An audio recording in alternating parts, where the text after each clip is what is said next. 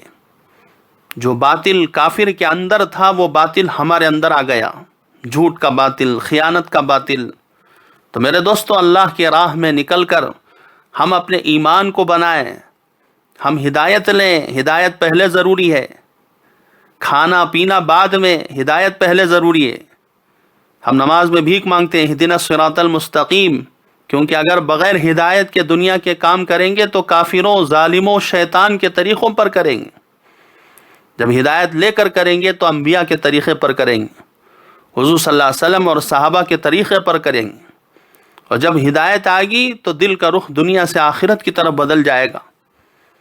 حضور صلی اللہ علیہ وسلم نے صحابہ کا یقین بنایا، توکل سکھایا، بدر میں لے جا کر یقین بنایا، توکل بنایا، خندق میں لے جا کر ان کا یقین اور توکل بنایا، احد میں بنایا، خیبر میں بنایا، حنین میں بنایا، تبوک میں بنایا، ایمان بنایا۔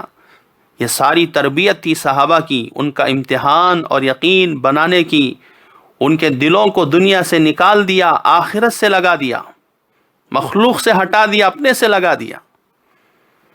مال میرا کام نہیں بنائے گا، مال والے میرا کام نہیں بنائیں گے، دوستوں حکومتیں میرا کام نہیں بنائیں گی، اللہ میرا کام بنائے گا۔ اور کام بنائے گا اللہ تعالیٰ جو ضابطہ ہے وہ سرور کائنات صلی اللہ علیہ وسلم کے طریقوں پر۔ دنیا کے کام بھی بنیں گے، آخرت کے کام بھی بنیں گے۔ نبی پاک صلی اللہ علیہ وسلم کے طریقوں پر چلنے کے لیے قربانی کی ضرورت ہے، آزمائش کے دور سے گزرنا پڑے گا۔ جیسے ایک موتی جو سمندر کی گہرائی میں ہے، اس کو نکالنے کے لیے قربانی کی ضرورت ہے۔ سمندر کی گہرائی میں غوطے لگانا، جان پر کھیل کر غوطے مارنے کی مشق ہوتی ہے۔ پہلے چھوٹے چھوٹے پانی میں غوطہ مارا جاتا ہے، پھر اس سے گہرے پانی میں۔ اسی طرح قربانی دینی ہے، اللہ کے راستے میں نکل کر مجاہدے کی مشق کرائی جاتی ہے۔ ہمیں صرف نمازی بن کر زندگی نہیں گزارنی ہے محترم حاضرین، ہمیں صرف روزے دار بن کر نہیں چلنا ہے، صرف حاجی بن کر نہیں چلنا ہے، صرف حافظ بن کر نہیں چلنا ہے، ہمیں پورے دین کے ساتھ داعی بن کر زندگی گزارنی ہے۔ ہمیں طے کرنا ہے کہ میں دعوت کے ساتھ نماز پڑھوں گا، دعوت دیتے ہوئے نماز پڑھوں گا، دعوت دیتے ہوئے روزہ رکھوں گا، دعوت دیتے ہوئے زکوٰۃ دوں گا، دعوت دیتے ہوئے حج کروں گا، دعوت دیتے ہوئے ذکر کروں گا۔ ہم میں سے جو یہ طے کرے گا وہ صحابہ کے نقشے پر آ جائے گا، کیونکہ صحابہ جو کام کر رہے تھے، چاہے دین کا ہو یا دنیا کا، دعوت دیتے ہوئے کر رہے تھے۔ چونکہ دعوت اعمال میں یقین پیدا کرتی ہے، اعمال یقین کے ساتھ ہوں گے تو قبول ہوں گے۔ ہم دعوت دیں گے، ہمارے اندر ہدایت آئے گی، ہدایت آئے گی تو سب سے پہلے ہمارا یقین نکل کر دنیا سے نکل کر اللہ پر آ جائے گا۔ اللہ نے جو اعمال بھیجے ہیں ہمارے مسائل کے حل کرنے کے لیے، دوستو جو کچھ دعائیں ہیں احادیث میں ہمارے سارے کام بنانے کے لیے، حضور صلی اللہ علیہ وسلم کی دعائیں حفاظت کا ذریعہ ہیں۔ ایک صحابی نے حضور صلی اللہ علیہ وسلم سے عرض کیا، اللہ کے نبی ہم سفر میں جاتے ہیں اور رات میں کہیں ٹھہرنا ہوتا ہے، جنگل میں، بیابان میں، اور وہاں پر خونخوار جانوروں کا ڈر ہوتا ہے، سانپ بچھوؤں کا ڈر ہوتا ہے، تو اس کے لیے کیا کیا جائے؟ آپ صلی اللہ علیہ وسلم نے فرمایا کہ اعوذ بکلمات اللہ التامات من شر ما خلق، اس کو 3 مرتبہ پڑھ کر سونے سے پہلے دم کر لیا جائے۔ اس صحابی نے اس پر عمل کیا۔ لکھا ہے کہ کئی مرتبہ ہمارا تجربہ ہوا کہ ان کلمات کو ہم پڑھ کر سو جاتے، صبح میں اٹھ کر دیکھتے تو دور سے ہم جہاں سوئے ہوئے رہتے ہیں وہاں قریب میں نہ بچھو نہ سانپ، لیکن دور دور سانپ اور بچھو آس پاس ادھر اس طرف دائیں بائیں پھر رہے ہوتے ہیں، لیکن ہمارے قریب نہیں آتے تھے۔ اس دعا کا اثر صحابہ کو کتنا یقین تھا حضور صلی اللہ علیہ وسلم کی دعا پر۔ آج دواؤں پر اتنا یقین آ گیا کہ دعا پر یقین نہ رہا، اسباب پر اتنا یقین آ گیا کہ اللہ پر یقین نہ رہا، اور ہم نے اسباب کو ارباب بنا لیا۔ محترم حاضرین، دعوت کے ذریعے پریشانیاں ختم ہوں گی، حیات طیبہ اللہ نصیب کریں گے، دعوت کے ذریعے زندگی کے طور طریقے بدل جائیں گے۔ جب طریقے بدل جاتے ہیں، حضور والے طریقے زندگی میں آ جائیں، تو یہ پریشانیاں اور مصیبتیں اور یہ فتنے اور یہ آزار جو آ رہے ہیں سب ہٹ جائیں گے۔ اللہ اپنے فضل سے رحمتوں کی ہوائیں، برکتوں کی ہوائیں، سکینے کی ہوائیں، مدد کی ہوائیں، نصرت کی ہوائیں چلائیں گے۔ ہماری ترتیب یوں ہونی چاہیے، ہمارے ہر گھر سے کچھ افراد راہ خدا میں جائیں۔ اب تو ماشاءاللہ سے روزہ جماعتیں نکل رہی ہیں، خوب نکل رہی ہیں، ہر حلقے میں نکل رہی ہیں، تو ہم جماعتوں میں اپنا اوقات لگائیں، راہ خدا میں نکلے۔ ہمارے گھر کے کچھ افراد اور کچھ افراد مقامی کام میں مضبوطی سے لگے، یہاں رہنے والے خصوصاً کام کرنے کے دوران صفات کے ساتھ کام کریں، کام کرتے ہوئے ہمارے اندر صفات صحابہ آ جائیں۔ ان میں سے ایک صفت تواضع ہے، اور تواضع بہت ہی اہم صفت ہے۔